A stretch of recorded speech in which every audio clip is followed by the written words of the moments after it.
Welcome, lost souls and purpose seekers, to Life on Purpose. I'm Joe Mar Concepcion, your friendly neighborhood life coach who's about as qualified as a potato to guide you through all of your life's existential crises.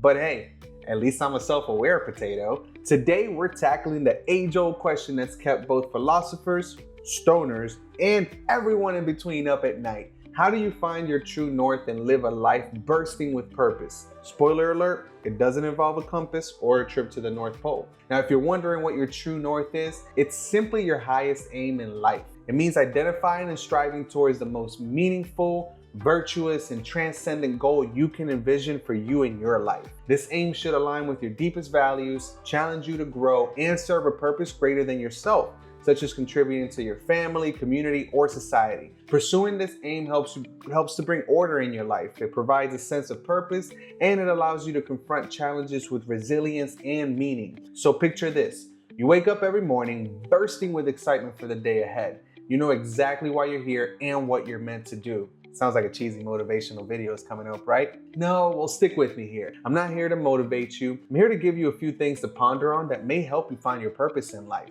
The great Bob Proctor once said, if you don't know your purpose, figure it out. It's your reason for being here. And to that I say, thanks, Bob. Super helpful. It's like telling someone who's drowning to just breathe air, right? Okay, I'm just kidding, but fear not, my purposeless pals. We're gonna figure out your reason for being here, your true north, which is your highest possible aim in life. So if you're ready to turn your existential crisis into an existential slight discomfort, let's dive in.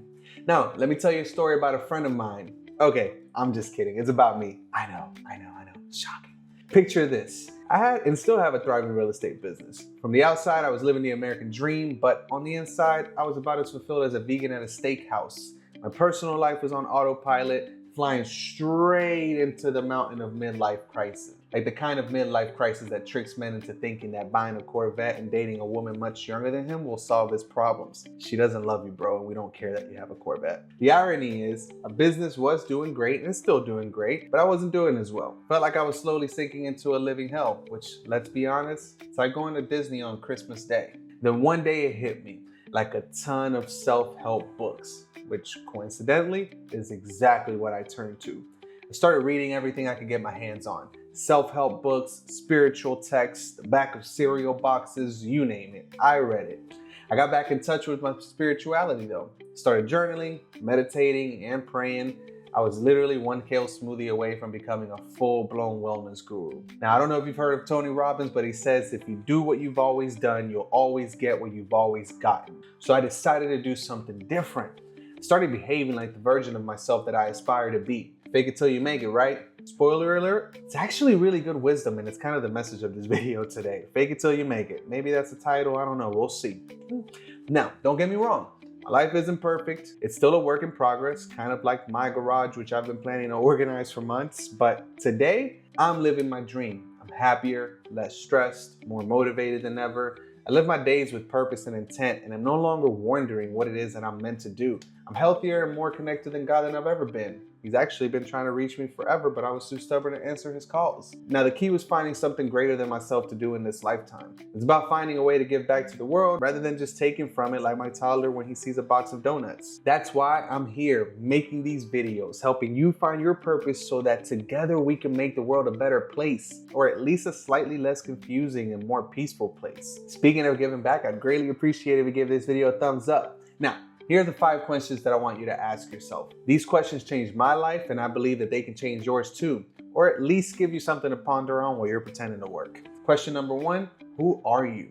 Now, before you start diving into your Myers-Briggs type or your astrological sign, let me stop you right there. The answer is simple. It's your name. That's it. You are you, unique and irreplaceable.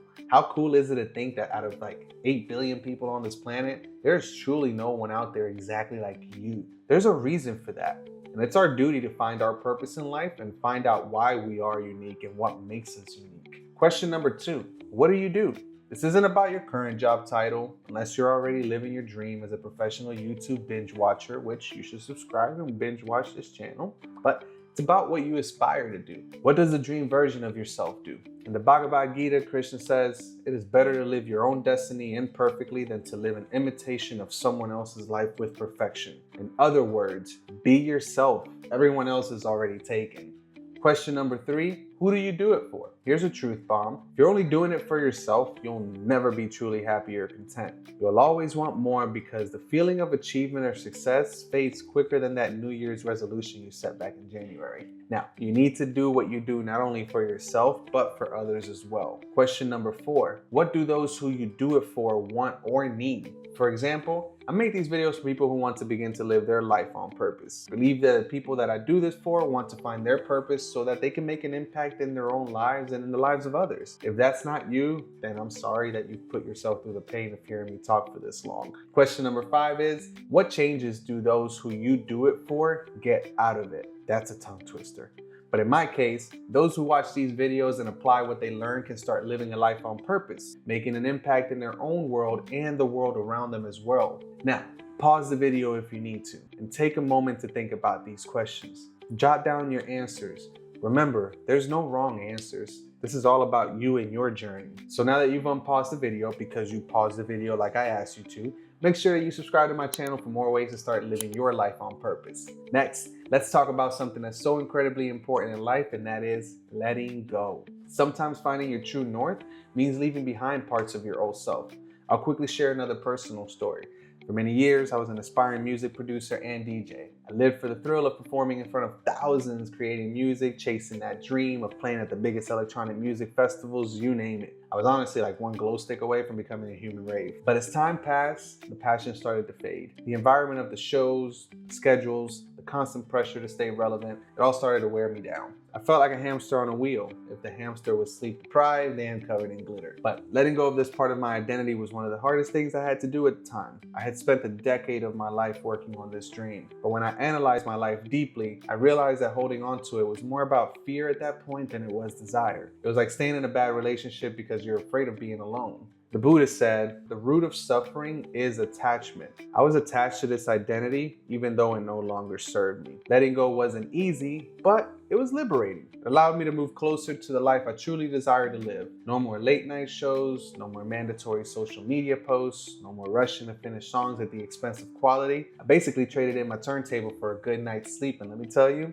it was pretty worth it. So if you're holding on to something that no longer aligns with your true north, remember, it's okay to let go. It might be painful at first. Actually, it probably will be painful at first, but it creates space for new growth, new passions, and new purpose. It's like cleaning out your closet. Sure, it's hard to let go of that Letterman jacket from back in the day because you were the man, but think of all the new, slightly less embarrassing clothes you can fit in there now if you make some space for it. Now let me share with you a powerful way for finding your true north. Think of it as defining the highest and best version of yourself. It's like creating your own personal superhero. Minus the spandex, unless you're into that kind of thing, no judgment here. Spend time imagining every aspect of this dream version of you. What time do they wake up? What's their daily routine? What do they eat? How much time do they commit to growth, to their passions, to their family? And once you have this vision, start behaving like that person today. You might not have all the tools or resources yet, but the only way to become that person is to start embodying their behavior and thoughts right now. Mahatma Gandhi said, be the change you wish to see in the world. Start with being the change you wish to see in yourself, though. Another way to look at it is, be the you wish to see in the world. Remember, this dream version of you will evolve over time, and that's natural. As it evolves, your aim changes, giving you purpose each day to strive towards a higher version of yourself. And that, my friends, is the journey of life. That is the true adventure that we go on. Your true north right now will eventually be reached, so over time you get to adjust and reach higher and further. We only ever get to live in the present. The past is history, and the future is never promised. Knowing your North Star is about creating a present worth living. It's about creating an image of who you want to become so you have something to live for with purpose today. Now we're nearing the end of our journey today, but your journey to finding your true north is just beginning. And here's what I want you to do right now. Answer these 5 questions. Who are you? What do you do? Now remember, this can be what you aspire to do. Who do you do it for? What do the people you do it for want or need? And what changes do they get out of it? Let me share my answers as an example so you can see what this statement looks like. I am Jomar Concepcion.